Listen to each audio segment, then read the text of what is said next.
and welcome, Warriors of Light, to Final Fantasy ASMR. In the previous episode, we restored one of the crystals to its former glory and grace, and took down one of the 4 elemental fiends, the creature that caused the earth to decay. The great elemental fiend of earth, known as Lich, has fallen, and now our 4 warriors of light, Amano, Shenwu, Lucille, and Erebus, must continue their adventure to restore the crystals to grace. So please, I hope you enjoy this adventure, and please feel free to let me know what you think so far of this adventure by liking, commenting, and subscribing. Valiant warriors. Without further ado, let us resume our adventure in Final Fantasy ASMR. Please enjoy, my friends. Let's reload exactly where we left off.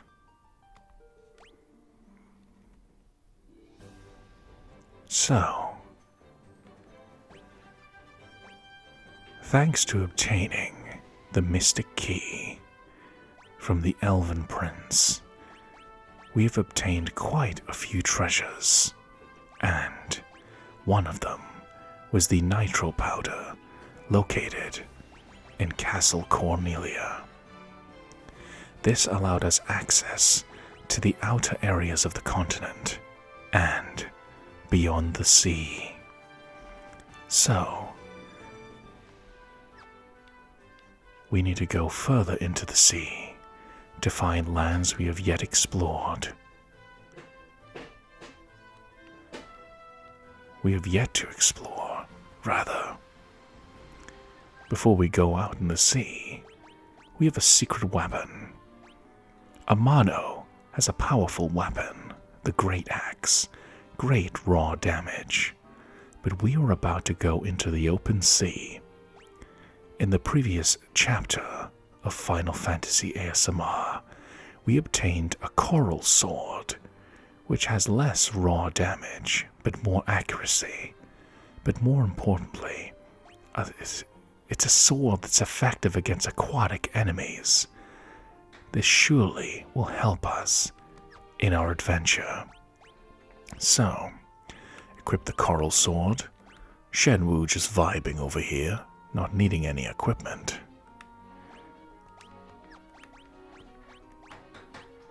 It's all looking good so far.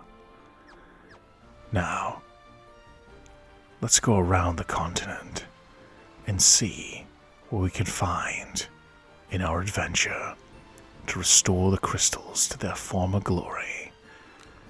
And now let's turn the random encounters on and begin some battles. With our coral sword, Shenwu's strength, Lucille's white magic, and Erebus's black magic, we should be able to make quick work of this Sahagin cheap and a shark.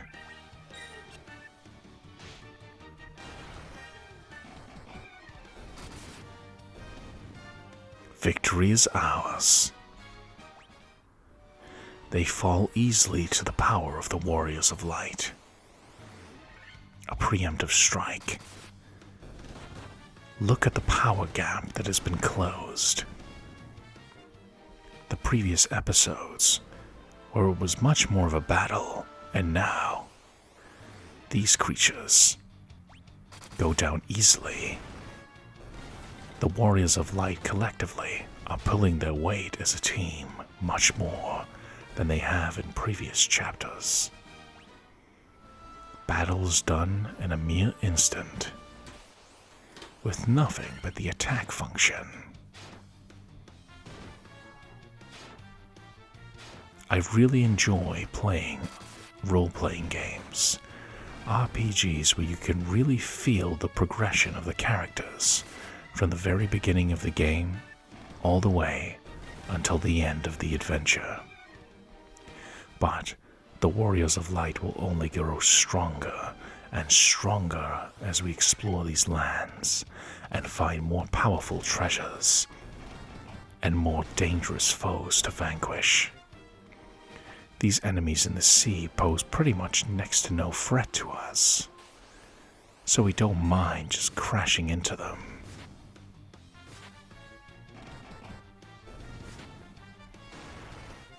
These buccaneers may try and raid our ship, but they stand no chance.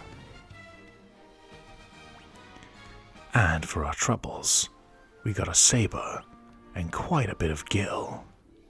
Now, look at the map.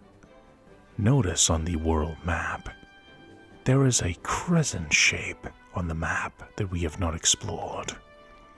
This could be a place we need to go, so let us continue on this grand adventure. 4 enemies, Ankhegs. These do significantly more damage than the aquatic enemies. It's time to swap out Imano's weapon now for raw damage. But we are powerful enough that these creatures, as fearsome as they may be, feel the need to flee.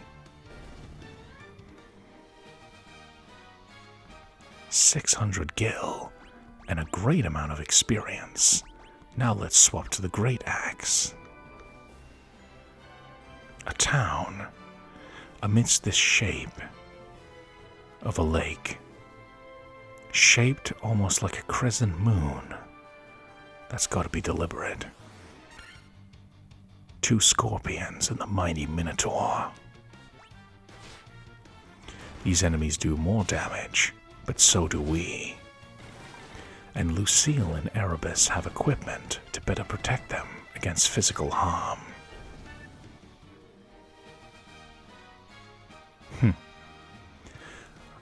I love the theme of victory in Final Fantasy. The song Victory Fanfare used all throughout the Final Fantasy series, even all the way back to the original entry, Final Fantasy I. I'm really enjoying sharing this adventure with you all, going all the way back to the beginning. And now we enter a new village called the Crescent Lake. Now we can just chill with the very nice and relaxing soundtrack. We can explore the town and its goodies in a moment. Let's see if anyone in the town can point us in the direction of any evil that must be vanquished, or even better, crystals that can be restored to their former glory. My husband is always traveling, and the little time he is home, he sleeps all day. I think he needs to get his priorities straight. Okay. Cool story, but it doesn't help us in our adventure. We need to keep exploring. Let's have a look in the magic shop for white magic. Very expensive spells, but we made enough gil to justify it. We can cast either Proterra, which raises the party's defense rather than individuals, or Invisira, which raises the party's evasion. I'm going to buy the white magic spell Stona, which cures petrification. Petrification pretty much acts like instant death, so having Lucille capable of casting it whenever we need it could save us from certain defeat. And also a spell to boost the party's defense, which will not only bolster Shenwu and Amano's already powerful defense, but close the gap in the weaknesses of Erebus and Lucille, who are much more prone to physical damage than the rest of the party. It's expensive, but it's surely going to be worth it. Plus, we have quite a few casts of this now. Lucille and Erebus are getting so strong they're verging into the territory of level 7 magic, which is going to get very interesting and potent. So being able to cure petrification, also known as stone, and raise the entire party's defense in one move is going to help a lot. Lucille, the heart of the party. But Erebus has a lot to offer. Erebus has access to level 6 black magic, and all 4 options are very powerful. Stun, which can paralyze one enemy, making them incapable of doing anything. Quake, which calls an earthquake to swallow enemies. Death, which instantly kills one enemy. And Thundaga, which deals massive lightning damage to all enemies. Now, Final Fantasy I is very interesting. Later on in the series, spells that activate instant death are rather rare, but very powerful and satisfying to pull off. In Final Fantasy I, you have various ways of doing it. If you cast Death, it targets a single foe, but it's much more likely to happen. Quake activates on the entire enemy team, meaning while it has a smaller chance to activate, it also targets multiple enemies at once, therefore mathematically increasing your chances of enemies falling instantly. So for now, I'm only going to buy Quake. Erebus will be able to cast Quake 3 times, so he has 3 opportunities to cast a spell which can potentially destroy an enemy party in one go. When we gain more gil, we'll come back here and obtain Death and Thundaga.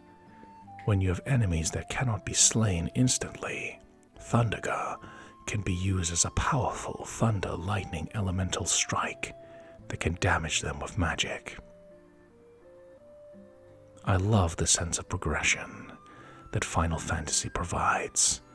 It's a very basic and simple adventure, but its execution and its chill vibes with the beautiful fantasy soundtrack, and 4 lovable protagonists in Amano, Shenwu, Lucille, and Erebus make this an adventure that I'm really enjoying sharing with every single one of you.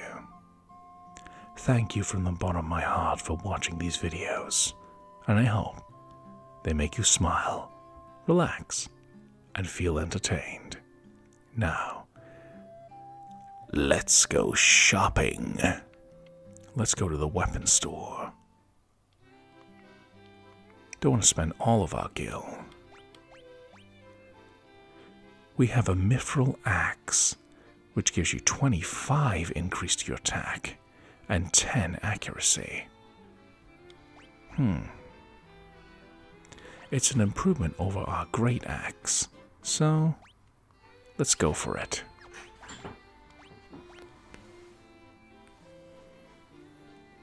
We now have a mithril shield, helm, and axe. The great axe is powerful, but we also have an increased accuracy and attack, so it's a relatively inexpensive option to consider. But that's the beauty of Final Fantasy. You get to pick which build works personally best for you. Just because I choose a certain build doesn't mean you can't do your own thing. And that's the beauty of good game design. Everyone's experience is truly their own. I love you all from the bottom of my heart, and whether you decide to play this classic fantasy adventure in Final Fantasy or not, I'm just really glad to share it with you all, whether as a spectator or as a fellow player. Now, let's continue the adventure. Or maybe not. This must be that woman's husband. See if we can buy some armor. A good offense is good, but a good defense helps as well.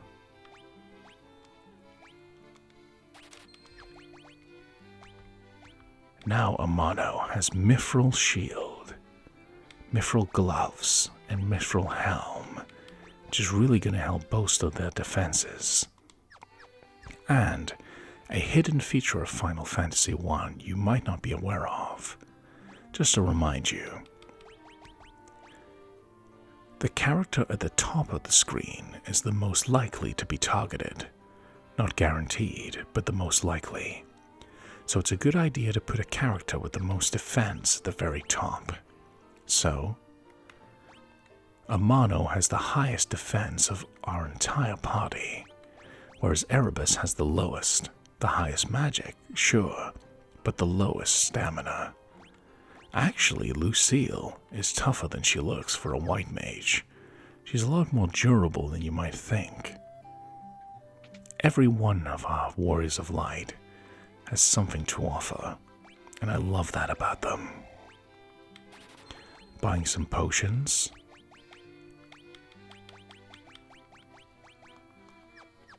And we'll stockpile the rest of our gil for a future date, so we can buy even more magic.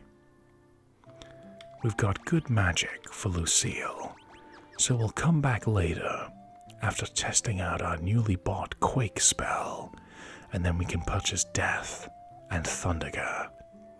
Now it looks like a lot of dialogue's about to commence. A circle of sages will surely enlighten us on what to do next in our adventure. I am Lucan. I see a cycle of wrath, a dim light guided by destiny, about which our entire future revolves. The sage Lucan prophesied that the Warriors of Light would come and save the world from darkness. So this guy surely knows what he's talking about. Let's speak to his fellow sages. 12 sages are we, guided to this land by the stars and prophecy. 4 great crystals exist in this world. The light that once shone within them is now lost. The 4 fiends of chaos block the power of the crystals, claiming it as their own. This explains why Lich was conquering the earth, decaying it to its very core, tainting it with darkness. Fire, earth, water, and wind. These are the 4 forces that compose our world. The source of the 4 forces are the altars scattered throughout the world. Defeat the fiends that have taken root there and lift up the crystal you carry to the altar. The crystal should regain its brilliance. Our primary objective: restore the crystals to their former glory. The 4 fiends plot to rule the world, both past and present. The Fiend of Wind appeared 400 years ago, followed 200 years later by the Fiend of Water. Together, they laid waste to the civilization in the north. The Fiend of Earth rots the land, Lich, who we have slain. Where the Fiend of Fire passes, all is engulfed in flame. When all 4 crystals shine once more, return here. All will be revealed. Bring the light of the 4 crystals to us, Warriors of Light. Only you can do this. Together, with you, my fellow viewers, you will act as our spirits within and guide us. All 4 of us, and myself, to victory. The volcano Mount Gulg rises to the west of this town. The Fiend of Fire long slept within its passages, but she is awoken 200 years before her time. Vanquish her before the world is consumed in flame. So after slaying one of the Fiend elementals, Lich, it appears that the Fiend of Fire is the next target in our adventure. So, let's speak to the final sage and see if we get some hints to what we might do. Well done, warriors of light.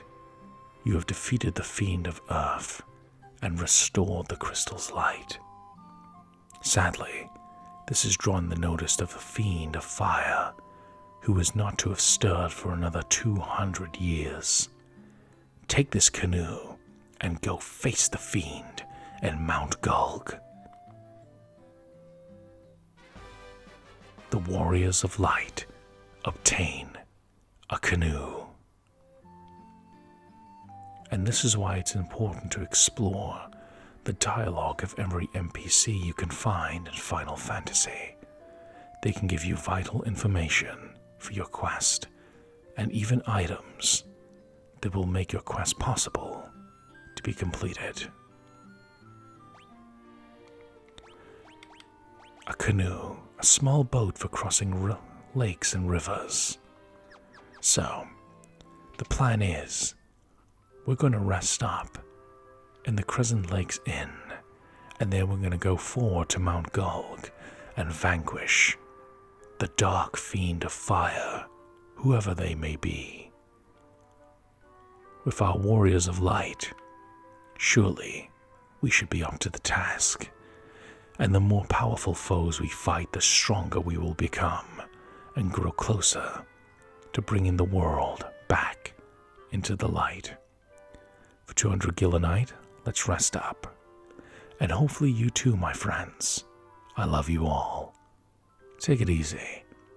And hopefully you're as well rested as the warriors of light who are going to experience pleasant dreams.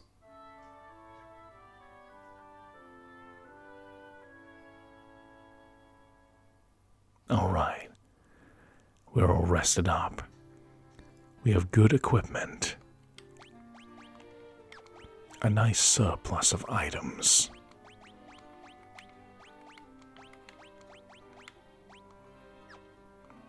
It's time to head towards Mount Gulg. Let's go, warriors of light.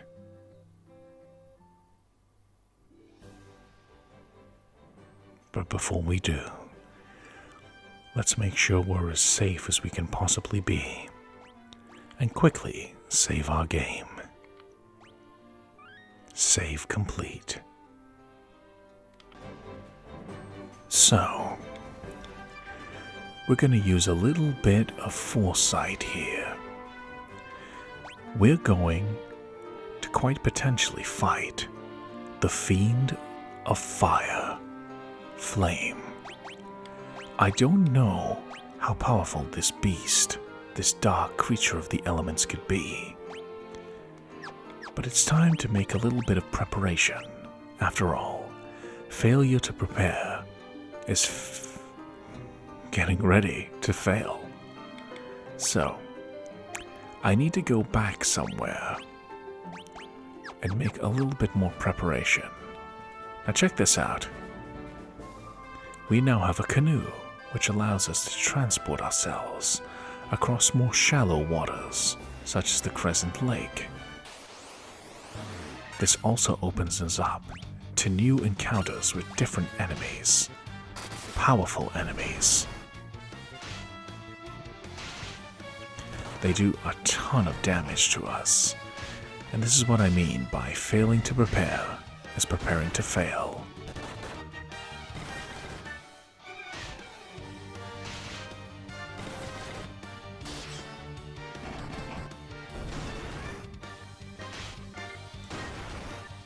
These enemies are quite tough, huh? But they give a lot of experience and plenty of gil.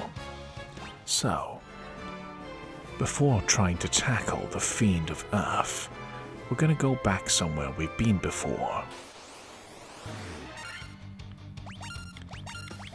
Gonna cast Curaga on Erebus and use a fire spell, as trolls are weak to it. Or we would have if that troll took down Erebus. We'll get vengeance for this. We'll use Lucille's white magic life to bring Erebus back to life. But not before Shen Wu avenges our fallen comrade. Amano gains more agility and stamina, and Lucille gets more HP. Now, that was unfortunate, but thankfully, Lucille can use the spell Life to restore our fallen comrade Erebus back to fighting shape. Now, before we got distracted by a pesky troll, I decided we're gonna go somewhere. Don't take this as Erebus being weak, however. We may be able to take down these Sahagins with raw strength. But Erebus is going to show you why, while frail defensively, he is a valuable member of the team. With Thunderer, he completely clears the enemy team. Now, I'm going to equip Amano with the Coral Sword, since we are traveling the ocean, which is going to be filled with aquatic enemies.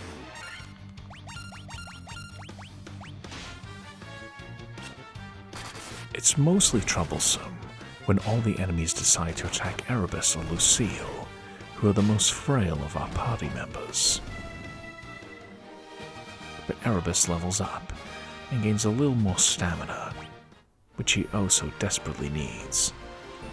Erebus is frail, but very powerful with magic and the arcane. So, the reason I'm going back before attempting to go to Mount Gulg is I want to obtain a spell that I think is going to be quite useful.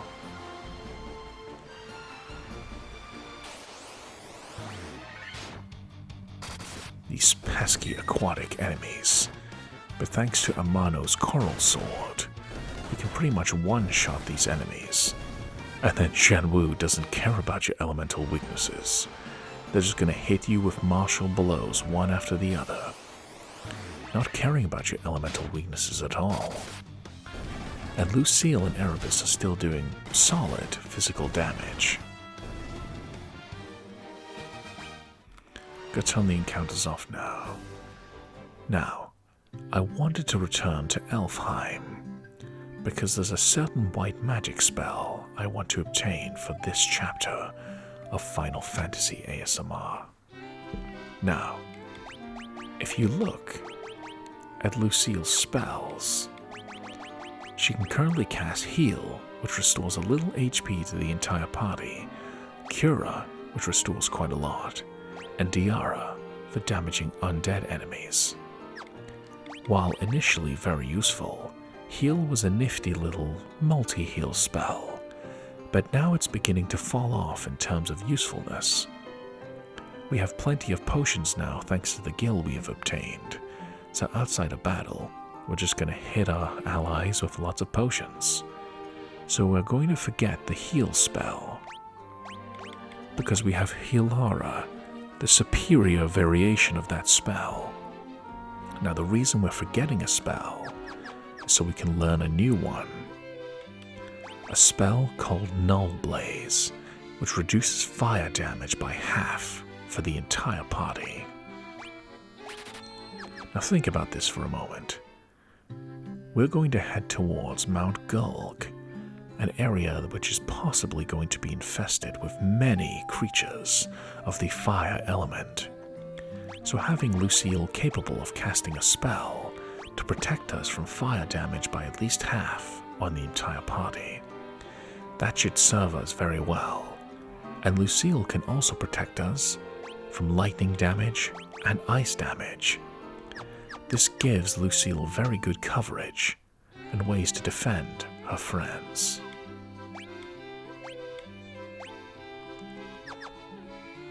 Now, before we go back to the Crescent Lake, let's rest up in Elfheim.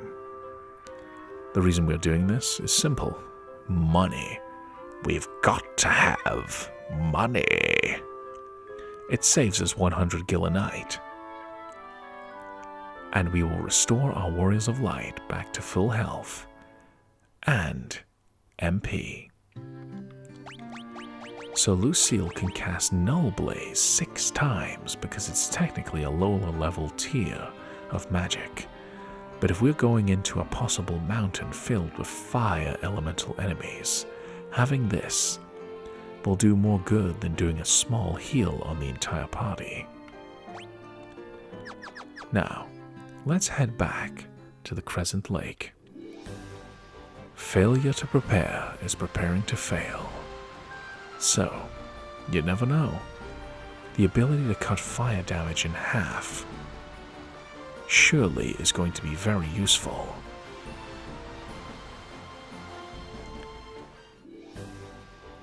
We're going to equip the Coral Sword because in order to reach Mount Gulg, we need to go above the Crescent Lake into the waters.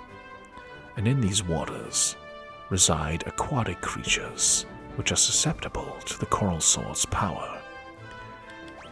Now, aquatic creatures are weak to thunder, lightning magic, and Amano's blade.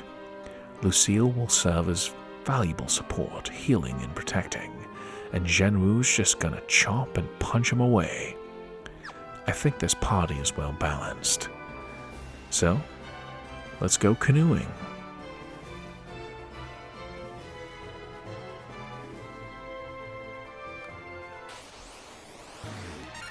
White crocodiles do a lot of damage, so let's focus our attacks on them.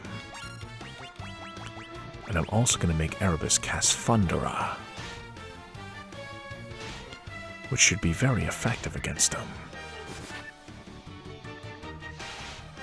Because these creatures, especially the white crocodile, do a lot of damage even to Amano, who has incredible defenses.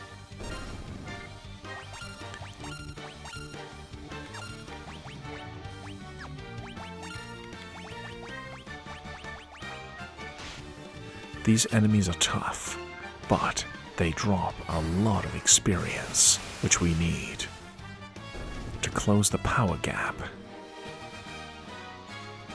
Shenwu levels up and gets an increase to defense and attack.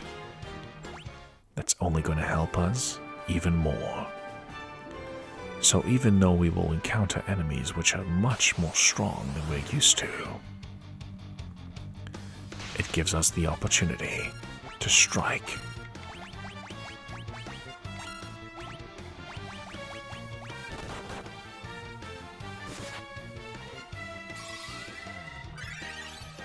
Lucille will heal, and Erebus will cause chaos.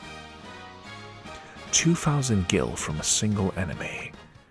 You see how the game is suddenly starting to expand deeply, giving us many more items, and also the capacity to deal more damage. Undead creatures. This is time to cast Diara, and a fire spell, whichever one triggers first.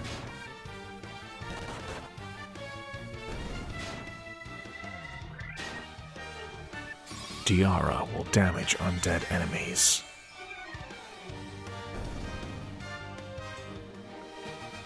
Nicely done. Let's continue canoeing.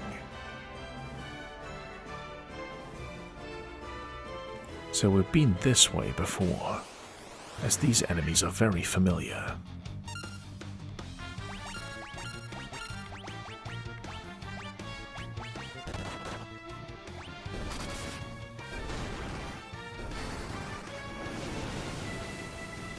Going into a previous area, even for a little bit, just shows the strength we have gained throughout our adventure. keep on canoeing. These white crocodiles are very dangerous in terms of damage, but also a great source of experience. We're going to test out the level 6 black magic, Quake, if we get the chance. It can potentially do no damage, or all the damage we need. Hey, it took out 2 enemies instantly.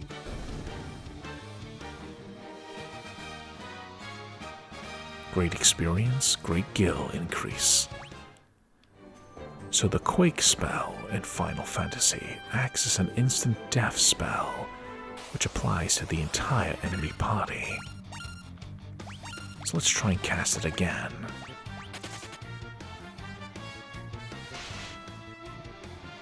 Enemies which do great damage to us.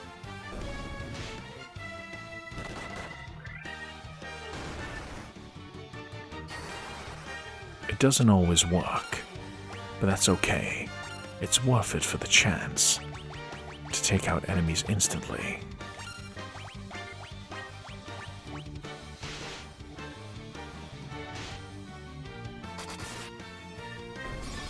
Hilara, curing the entire party by a significant amount, all at once.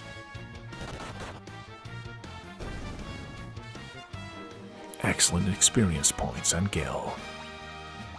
One more battle, we might be able to level up our party. So we need to train out here in the shallow waters. But luckily, we don't need to use many items because our magic is getting so potent. All-out attack and a small thunder spell should help against this crocodile enemy. And the coral sword showing its efficiency. Also, we're gaining a lot of gil, which means we can spend that when we go back to the Crescent Lake to buy even more spells. Ambushed. That's not good. The enemy gets a free attack.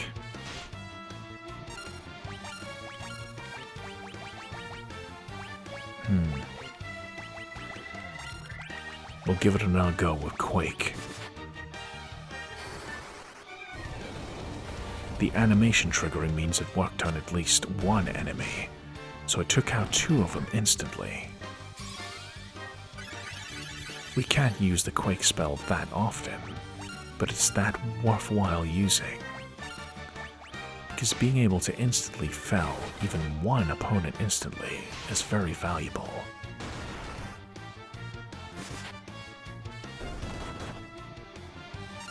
These enemies are very dangerous.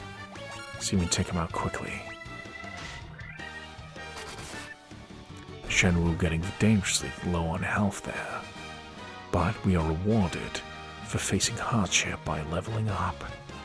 Amano gets even more strength and luck, more HP, and Lucille gains more intellect, and Erebus gains more intellect and luck. We also got a high potion. Now, I'm gonna go back to the Crescent Lake and buy one of the missing spells.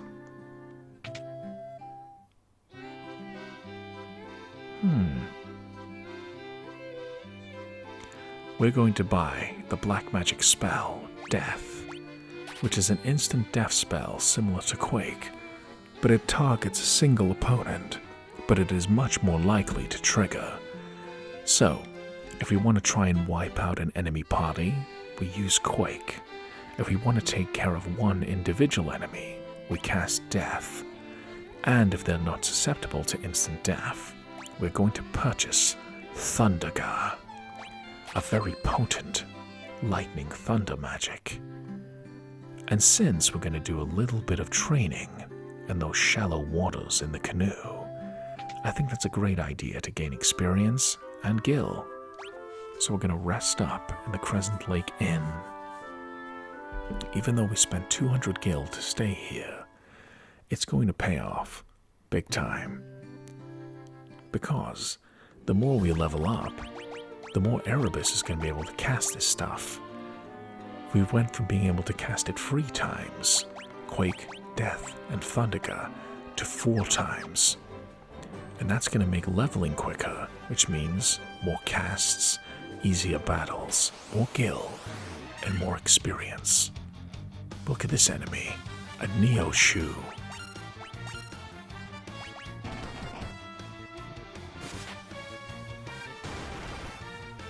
Not quite the aquatic creature I was expecting, but powerful nonetheless.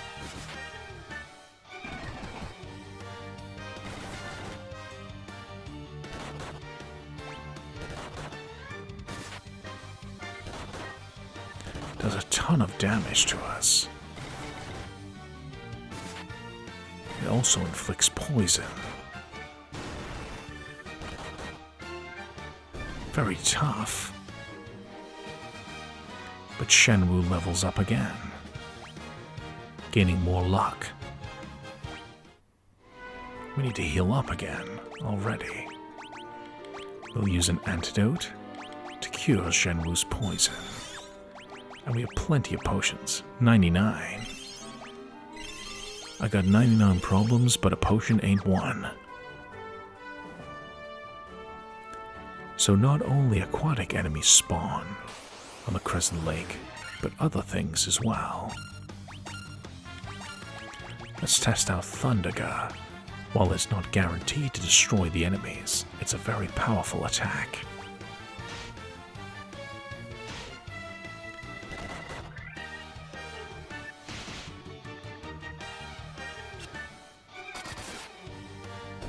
Thunderga. Smite our foes. Look at that. Taken out in a single hit, and 2,000 gil. That pays for many visits to the inn. So, the enemies being so tough before we get to Mount Gulg is a clear indicator we aren't quite powerful enough yet to take down the Fiend of Fire. I mean, look at this. 2 crocodiles and a hydra.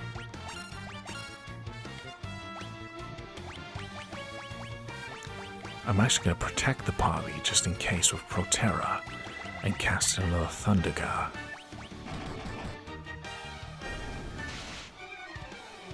Don't want these enemies to gang up on us, so let's boost our defenses with Proterra.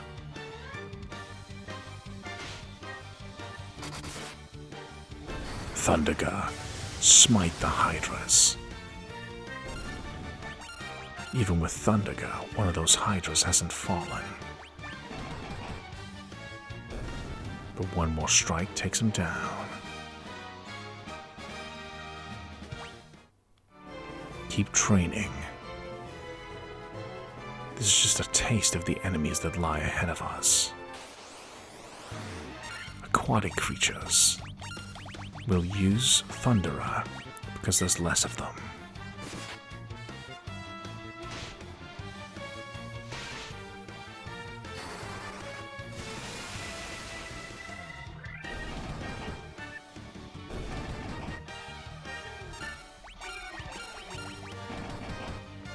Nice one, Warriors of Light.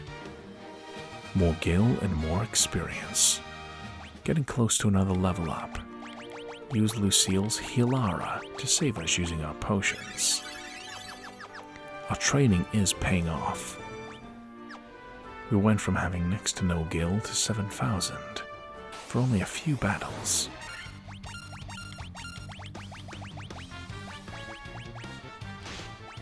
Let's speed this up. An added feature of the Final Fantasy Pixel Remaster is being able to speed up battles like this. Almost ready for another level up, and 2,000 gil later.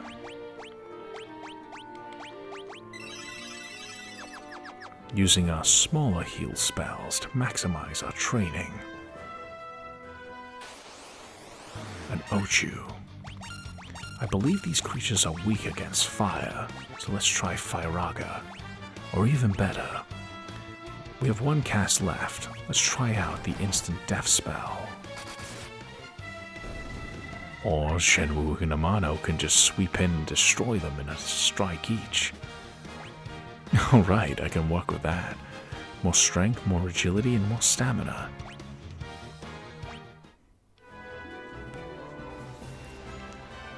Instant death is very good for dealing with instant situations where you need to take out multiple enemies or individual enemies. So, since we know we have an elemental weakness we can exploit, Thunderga is very efficient. If we have an enemy with no elemental weakness, instant death is the answer. But since we're in the water, Thunderga is doing us just fine. Erebus levels up one more time. I say one more battle we'll rest up and head further up this canal in the Crescent Lake.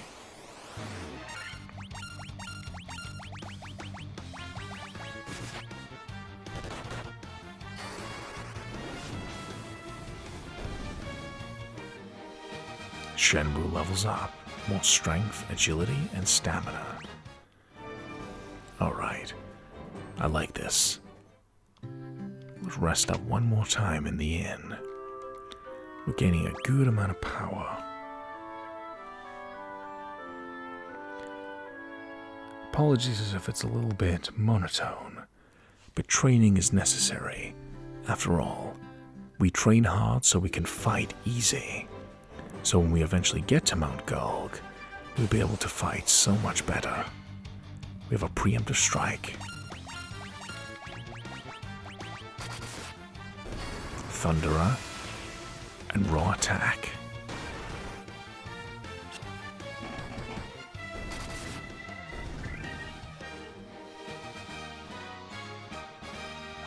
Still getting a good amount of experience from these enemies, so it's worthwhile taking them out. We're getting a lot of gil.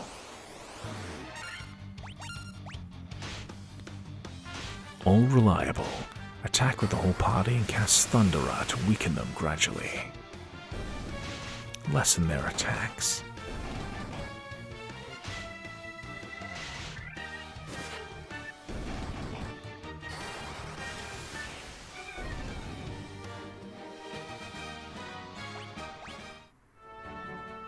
Keep on heading up. See if we can find Mount Gulg somewhere around here. Use our lesser thunder magic, which targets an individual foe, but is powerful nonetheless.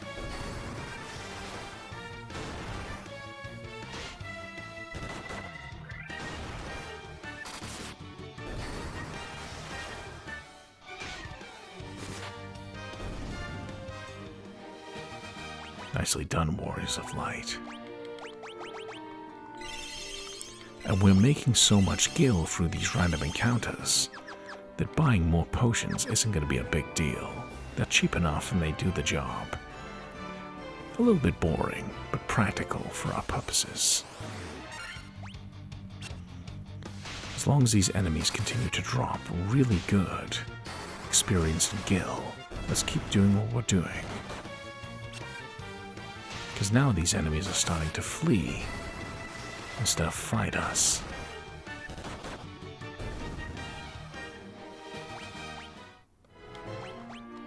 Use our potions. They do a ton of damage to Shenwu, who can evade attacks really well, but takes damage really heavily.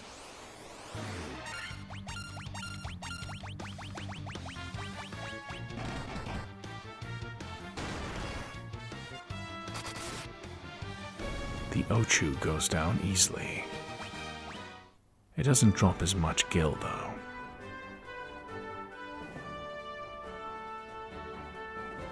Keep canoeing down here, see if we find something.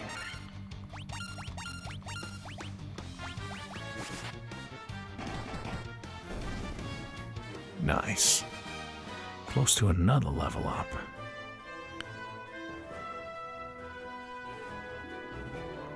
A long passageway must lead us to Mount Gulg.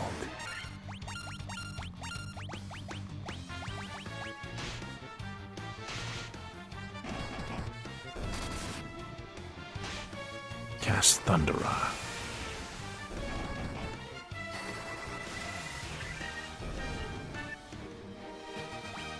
Three of our Warriors of Light level up. Amano gets even more strength with some intellect and luck. Lucille obtains stamina, intellect, and luck. And Erebus gains agility, intellect, stamina, and luck.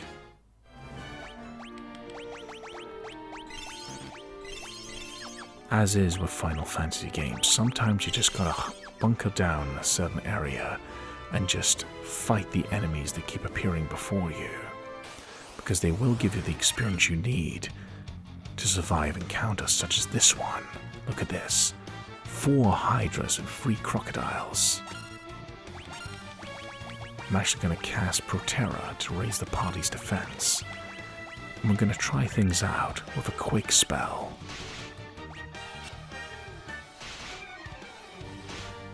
Lots of potential to be attacked.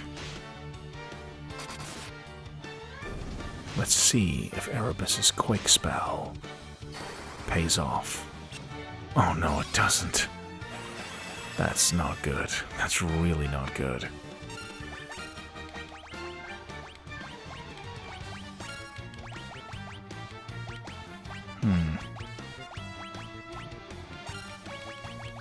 Let's try one more time to cast Quake. Shenwu falls. Just due to the sheer amount of enemies. Let's hope they keep attacking Amano, who can survive the hits.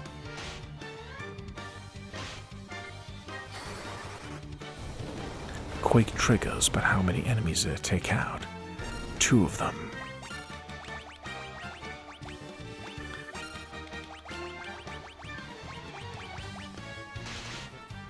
Now there's only 3 enemies left. They'll cast life on Shenwu to bring them back to the fight.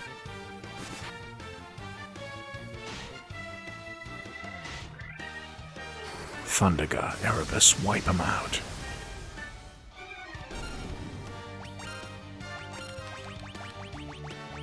Curaga, ASAP on Shenwu. 1 Hydra goes down, and the final one falls. That was a tough battle, but we got a lot of experience for doing it. And now, although Shenwu fell in battle, he came right back up with Lucille's help to gain more strength and HP. These enemies in the Crescent Lake are rather tough, aren't they? Preemptive strike. Curaga to protect Shenwu. And a Thunderer spell. If we do all this for the enemy has a chance to attack. Excellent.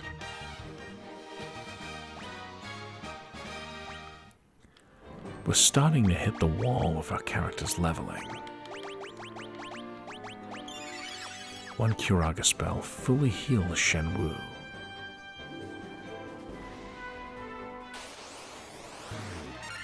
Hitting a little bit of a wall with the difficulty. But that's a good sign. It's the game warning us that challenges lie ahead, so watch out.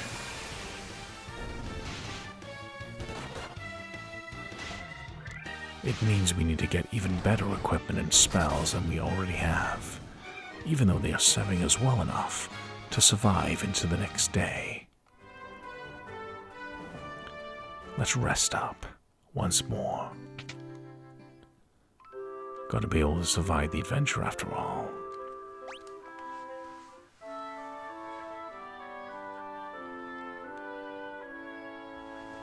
What we'll do is, we'll try and get to Mount Gulg's entrance, and then we'll take a brief break. The training should be paying off enough that we should be able to get through there well enough. Even in encounters like this, which look rather dire. Coral Sword.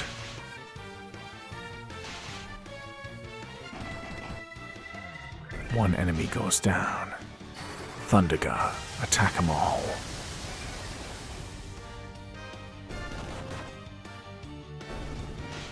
Pulling our weight rather nicely here. Kuraga on Shenwu in a thunderous spell.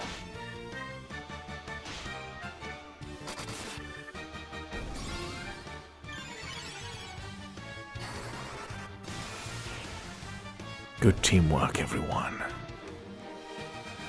Close to another level up. Getting a hell of a lot of gil now for our troubles. Hilara?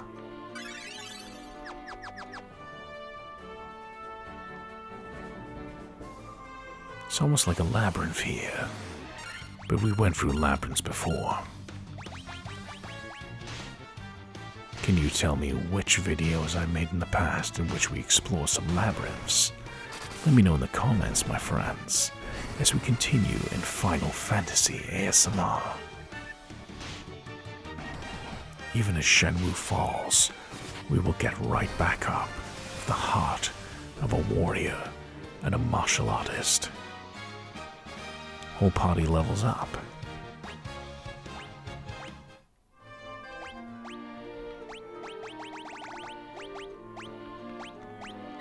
One phoenix down later, Shenwu is back to strength.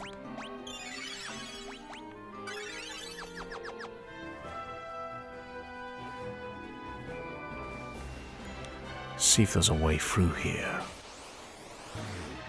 Preemptive strike. This is the time to attack.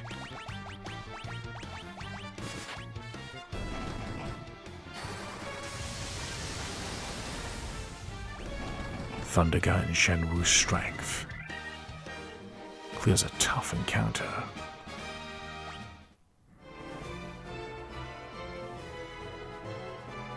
This is how dangerous Final Fantasy can be. They spawn a lot of enemies at you at the one time.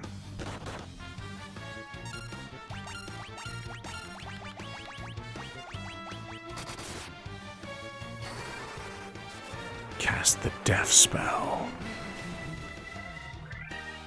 which instantly slays the Ochu. We won't use the death spell much, but when it works like that, that suits us just fine. Another Ochu.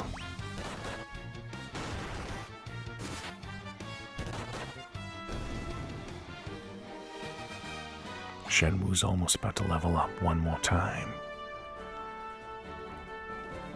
There's Mount Gulg right over there. Before we enter,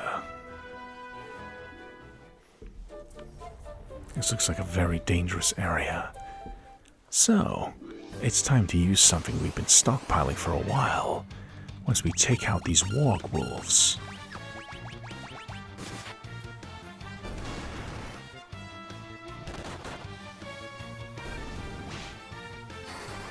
These enemies will be much easier compared to the lake.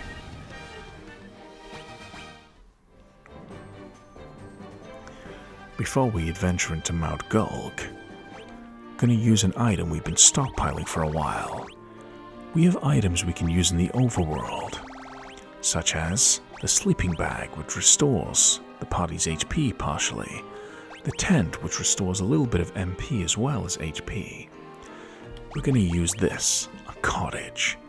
This is a very rare item and an expensive one, but when you use it, it's pretty much like having an inn that you can summon anywhere you want in the overworld. We need this to restore our MP, which is growing more and more valuable as the adventure continues. So please, my friends, thank you for watching this far into the video, and rest up, just like our warriors of light in their cozy little cottage. The power of magic never fails to impress. Now, before we approach Mount Gulg, let's play it safe and save our game. Alright. Now that the warriors of light are healed up in their cozy little cottage, we have all of our health and all of the magic we need. Let's just hope that it's enough to go through Mount Gulg, where I assume the Fiend of Fire awaits us. Doesn't seem to be treasure on this level. However, there's an environmental hazard. When we walk through this lava, we take damage. Not to mention enemies that are lying here. Since this place is filled with fire enemies, I'm going to assume that they are weak to ice. You know, see if opposites work out. There is no water elemental spell in this game, so let's see if my logic is sound. Does good enough damage for me. And Shenwu levels up, gaining a little more stamina and HP.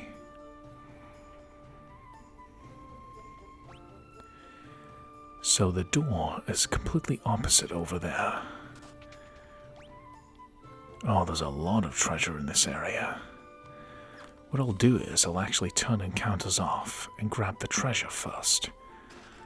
That is, of course, unless we spring a trap card like we just did here. Monsters. Fire elementals.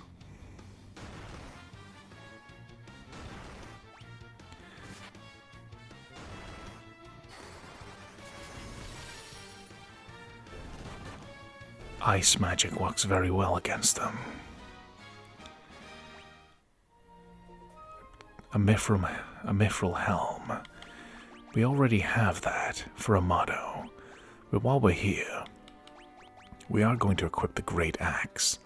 Since we don't have an elemental advantage here, raw damage is what we're looking for. So exploiting the no encounters, we'll go into this chest, which is probably a trap. Of course it is. Fire elementals, but this time it's a preemptive strike.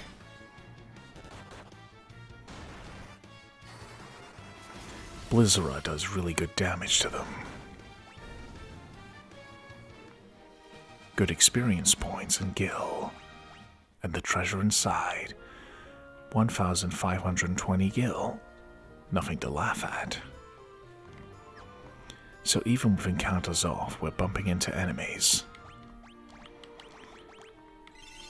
Let's use our potions. 4,150 gil. Tucked away in this little area is probably another trap. Yeah. More fire elementals, but we can handle it.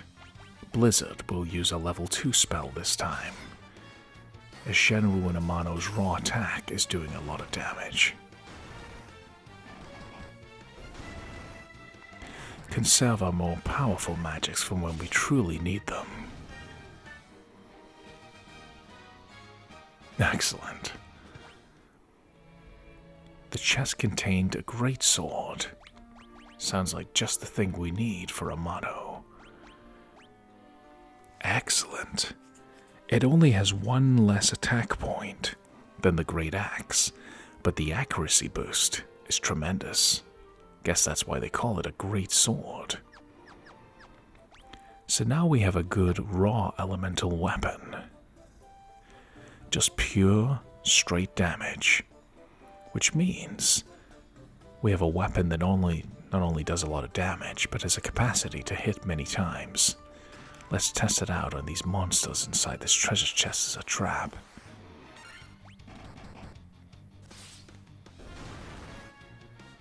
Good damage.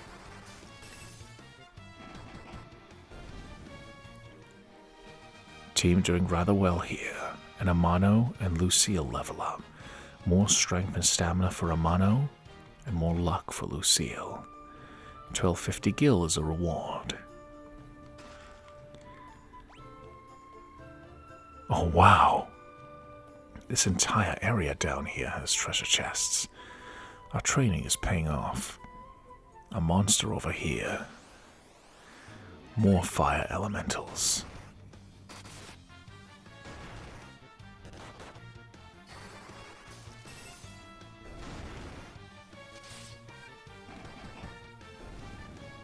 Wonderful work. And Erebus levels up. More intellect.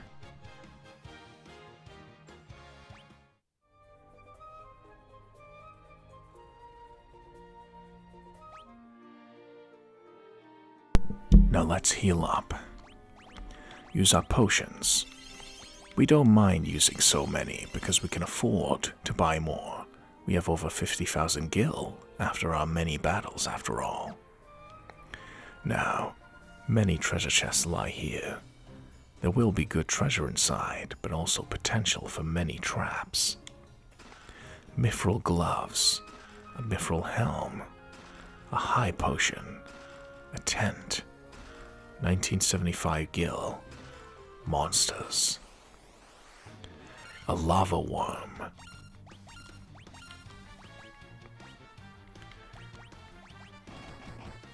only one enemy to focus on. Does a lot of damage, but I think we can manage this. Erebus's blizzard magic, coming in very useful here. The chest only contained an antidote, but you never know when we might need it. More monsters.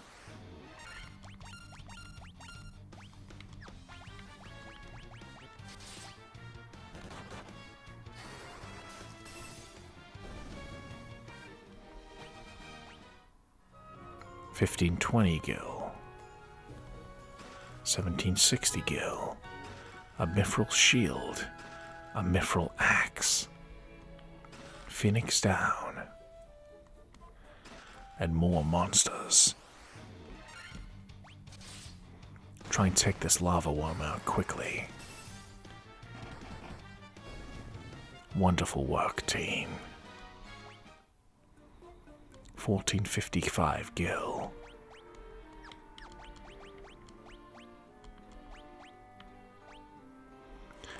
We now have a mithril axe, which does a lot of damage, but the greatsword's accuracy isn't to be underestimated either. But still, we'll try the mithril axe and see if it makes a significant difference. Let's see if raw power will serve us better than the greatsword for now. But this floor seems to be completely cleared of treasures. So, all that is left is to keep exploring even further into this area. Mount Gulg has a lot of treasures. We have 18 out of 37. So we've got a lot of exploring to do. Be free.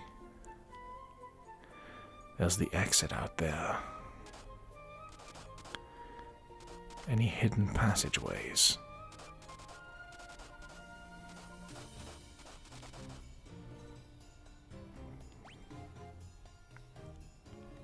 And the passageway is up north, but many hidden doors.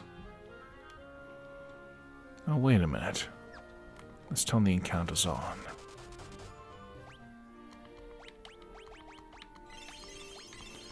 Just to be safe, because you never know what might happen. A fire gigas.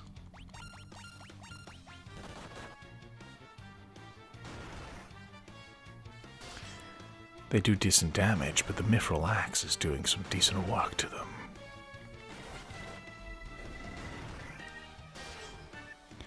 Now doing significant damage, but Amano can take it. Very good experience points for these enemies. 3,000 gil. A slight level up for Shenwu.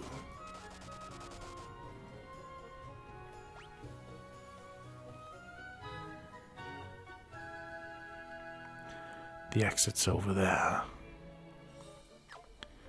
Turn the encounters off. We have lava to deal with after all.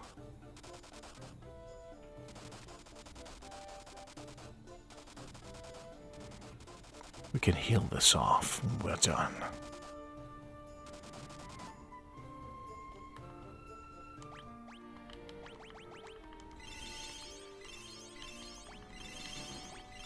This is why it's good to come prepared. A lot of hidden areas around here. Go into this first room. 2 chests, probably traps. Of course they are. A lava worm.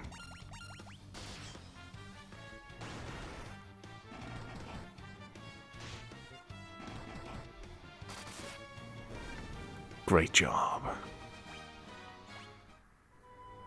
We obtained a gold needle which can cure petrification. And even more monsters.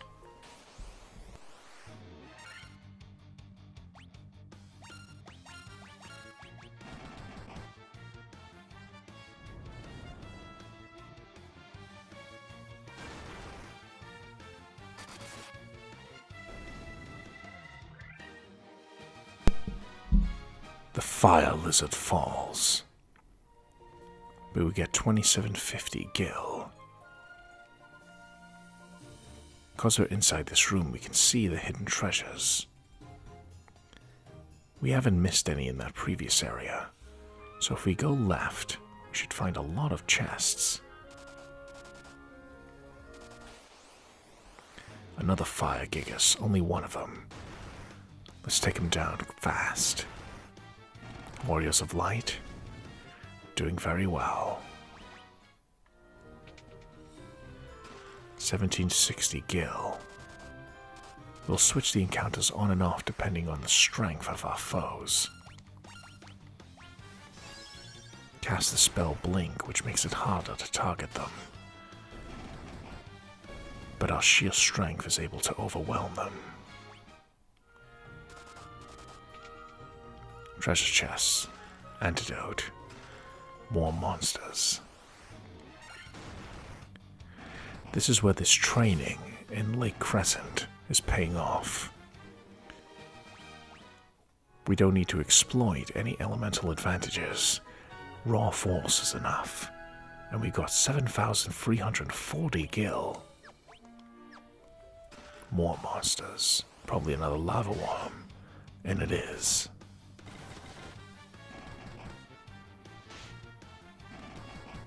And more treasures to uncover. A flame shield? That's new.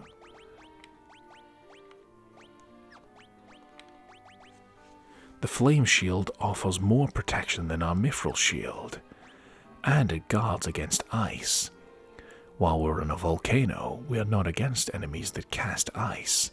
It's still a good defense. It's superior to our previous shield. And if we do encounter enemies that cast ice in the future, we now have a flame shield to rely on. Oh yeah, the chest contained Ice Brand.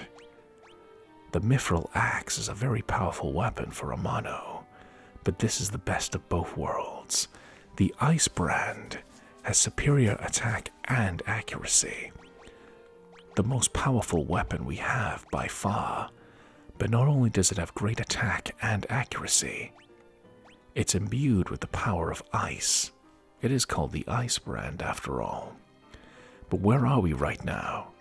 A volcano, filled with many enemies of the fire element, meaning a mono can hit them for ice elemental damage. Great find.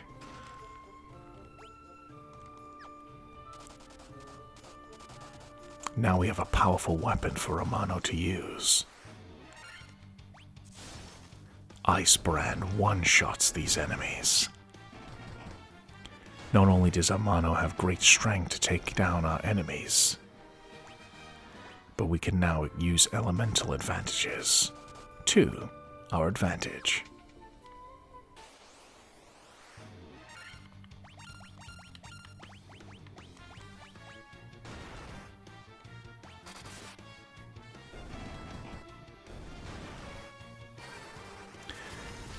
The Ice Brand and Blizzera make even the ogres go down swiftly.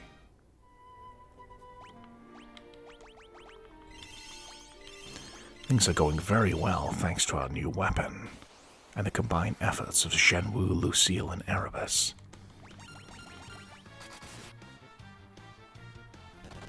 Ice Brand is almost enough alone to take out a lava worm. And Amano levels up again with more HP, agility, stamina, and luck, and Lucille gains stamina. 1155 gil, and another 1155 gil. Getting a lot of treasure on this adventure. So if we go to the right and up, there's another treasure room. A creature called a red dragon. Casts the ability Blaze, which attacks the whole party. But it's weak against ice. This creature gives us an immense amount of experience and 4,000 gil.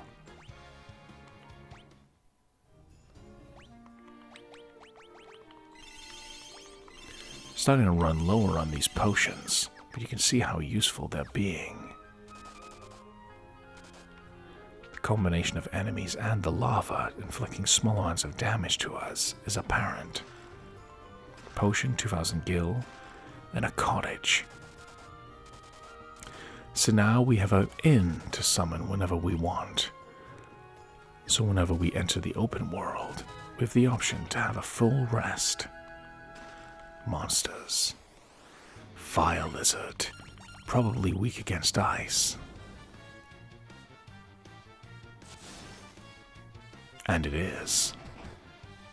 The combination of an ice elemental blade and Shen Wu's attack makes swift work of the fire lizard. And more monsters. Another one. A preemptive strike. Easily dispatched. Nice one. It contains a plain staff, but hey, we've opened the chest. There's only 4 more treasure chests to find in Mount Gulg, but the Ice Brand is the absolute favorite so far. There's 2 rooms on the top left and top right, and 2 rooms below. In fact, make it free. Let's go grab any more treasure we could find. The crystal. There's a crystal in the bottom left. But there's also a chest. No point going to the top left. So we follow the path to the right. We should find more treasure. They could contain powerful items or weapons, so let's get them. A potion. A very plain item to receive, but welcome nonetheless.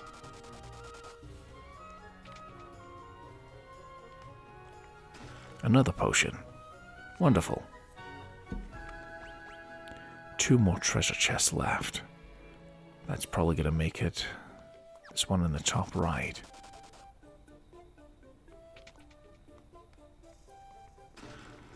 Another potion.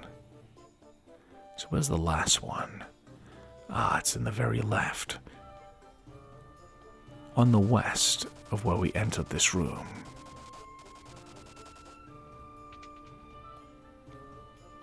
Monster. A fire lizard. Our newly acquired Ice Brand makes this much easier. Monsters. A red dragon.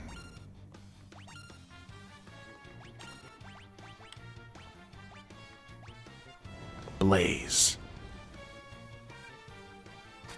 It does a lot of damage, but the Ice Brand takes out the red dragon, and Shen Wu levels up. More agility and stamina. The chest contained flame mail. Oh wow. So now we have a flame shield and better body armor for Amano, increasing his defense by 10 and his evasion by 5%. It also guards against ice, so Amano is very well protected against the powers of ice. But, more importantly, use the white magic spell, Life, to bring Erebus back to the field. And we'll use cure spells. And 1 Curaga.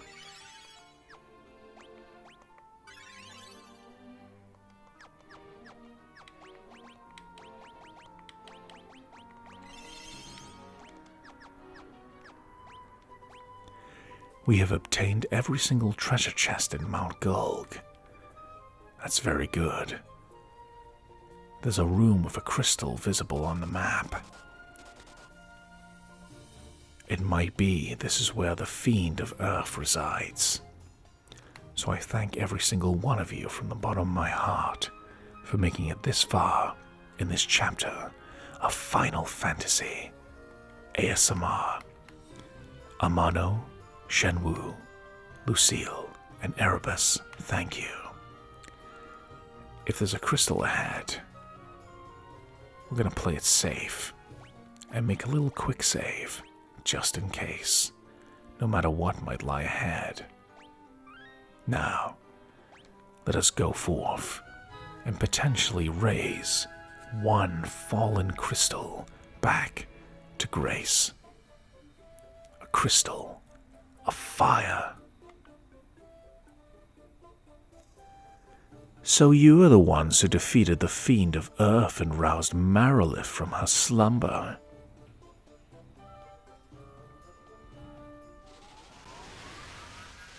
It's another fiend. The power of the burning flame is mine and mine alone. Those who would oppose me shall burn in hellfire. Another of the creatures that has been terrorizing the land. The Fiend of Fire, known as Marilith. We're going to use our new ice brand and Shenwu's attack. We have prepared well for this. We're going to use Lucille to cast the white magic spell, Null Blaze. So if Marilith decides to attack us with flame, this will cut it by half. We are also going to cast Haste on Shenwu to double their number of attacks. An absolutely monstrous amount of damage.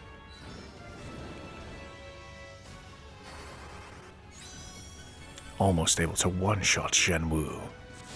Physical attacks are nothing to be laughed at.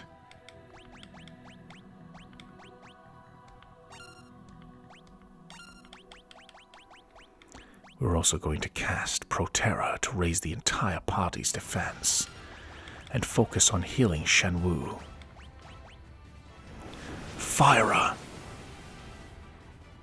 Oh no, Shenwu falls, but the rest of the party is protected.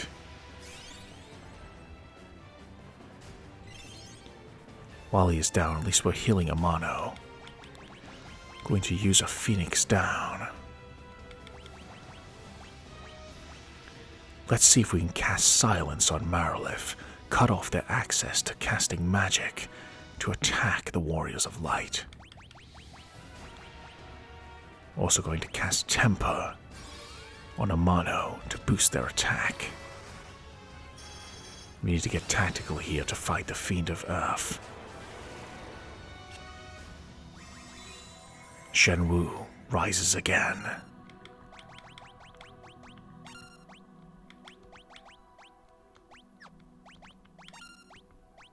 This is dangerous, this battle.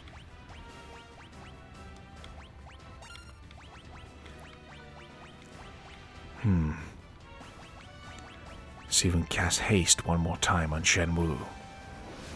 No! It's a multi-hit attack, so it targets Shenwu as well. So Erebus casts a haste spell on themselves. Cast Life one more time on Shenwu.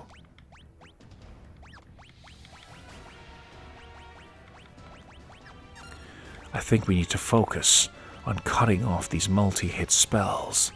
Let's see if Silence works. See if we can lower the evasion of Marilith. Fire.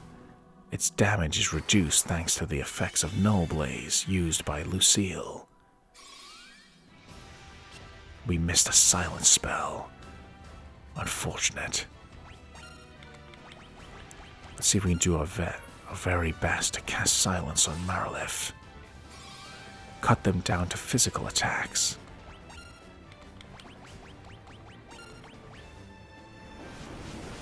This fire spell is going to keep Shenwu down before we get a chance to heal them.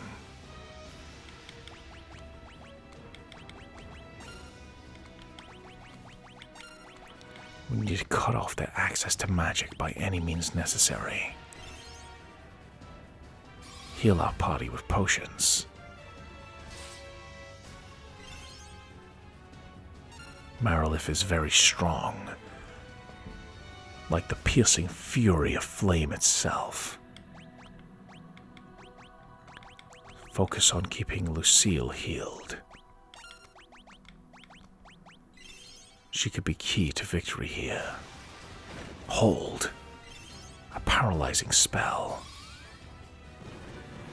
But it worked out. We have cast silence upon Marilith. Now Marilith cannot use her spells.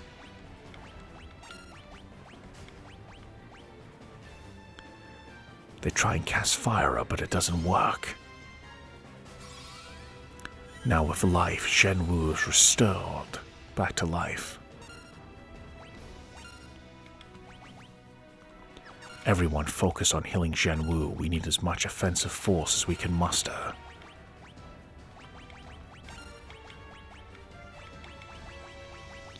Let's see if we can cast sleep on Marilith. Fire doesn't work because Marilith is silenced. Thanks for that, Lucille. Excellent. Shenwu's getting slowly restored back to health. Alright. Time to take the fight to the Fiend of Fire.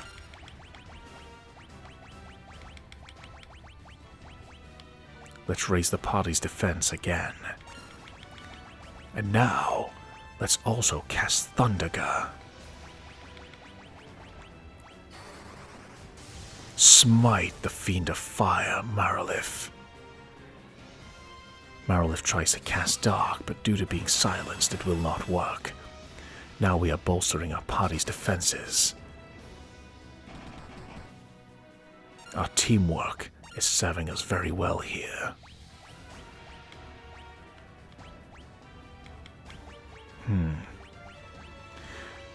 Lucille will protect our defense even more. We have no more access to buffing spells from Erebus, so Thunderga will have to suffice. The combination of supportive healing white magic, destructive black magic, the power of a monk and a warrior. Together, the four warriors of light, we will extinguish the flame of the Fiend of Fire. Fire, no effect. Nice one, Lucille.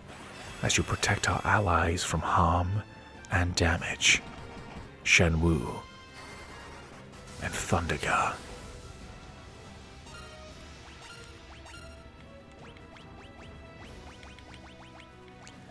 Marilith is almost extinguished, left with nothing to do but use physical attacks. It's almost like the flames have turned Marilith into a bloodthirsty, berserking creature.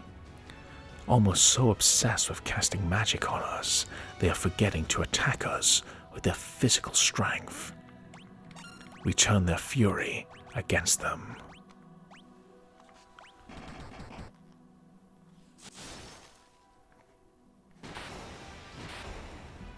With the combination of Shenwu's strength, Lucille's support, Erebus's black magic, and Amano's ice brand, Marilith, the Fiend of Fire, is extinguished. One more of the dark elemental fiends has fallen to the warriors of light. Now, we may restore another crystal to glory and grace. Ah, how satisfying.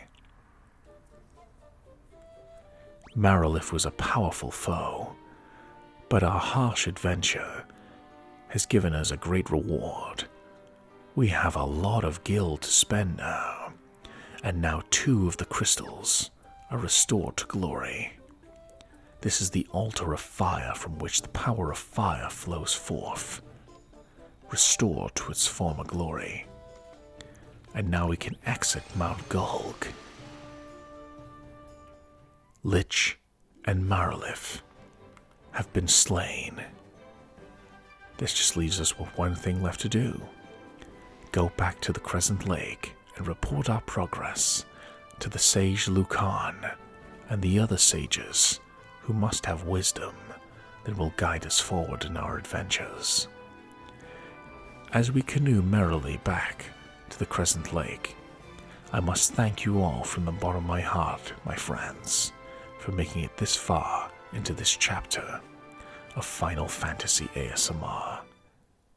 It means the world to me, and I'm glad to share this classic, world-changing adventure with every single one of you. Through the combination of the power of darkness with black magic, the healing and restorative white magic, the spirit and power of a monk in martial arts, and the stalwart defense of a warrior. Together, our 4 warriors of light and myself are very pleased to bring you this ASMR entertainment experience. So thank you from the bottom of my heart. Let's continue this adventure before we draw this chapter of this adventure to a close. 400 years ago it was wind, 200 years ago it was water, then came earth and fire, the 4 forces that make up the world. Power must be directed to its proper end. Bring the light of the 4 crystals to us, warriors of light, only you can do this. I am Lucan. I see a cycle of wrath, a dim light guided by destiny about which our entire future revolves. 12 sages are we, guided to this land by the stars and prophecy.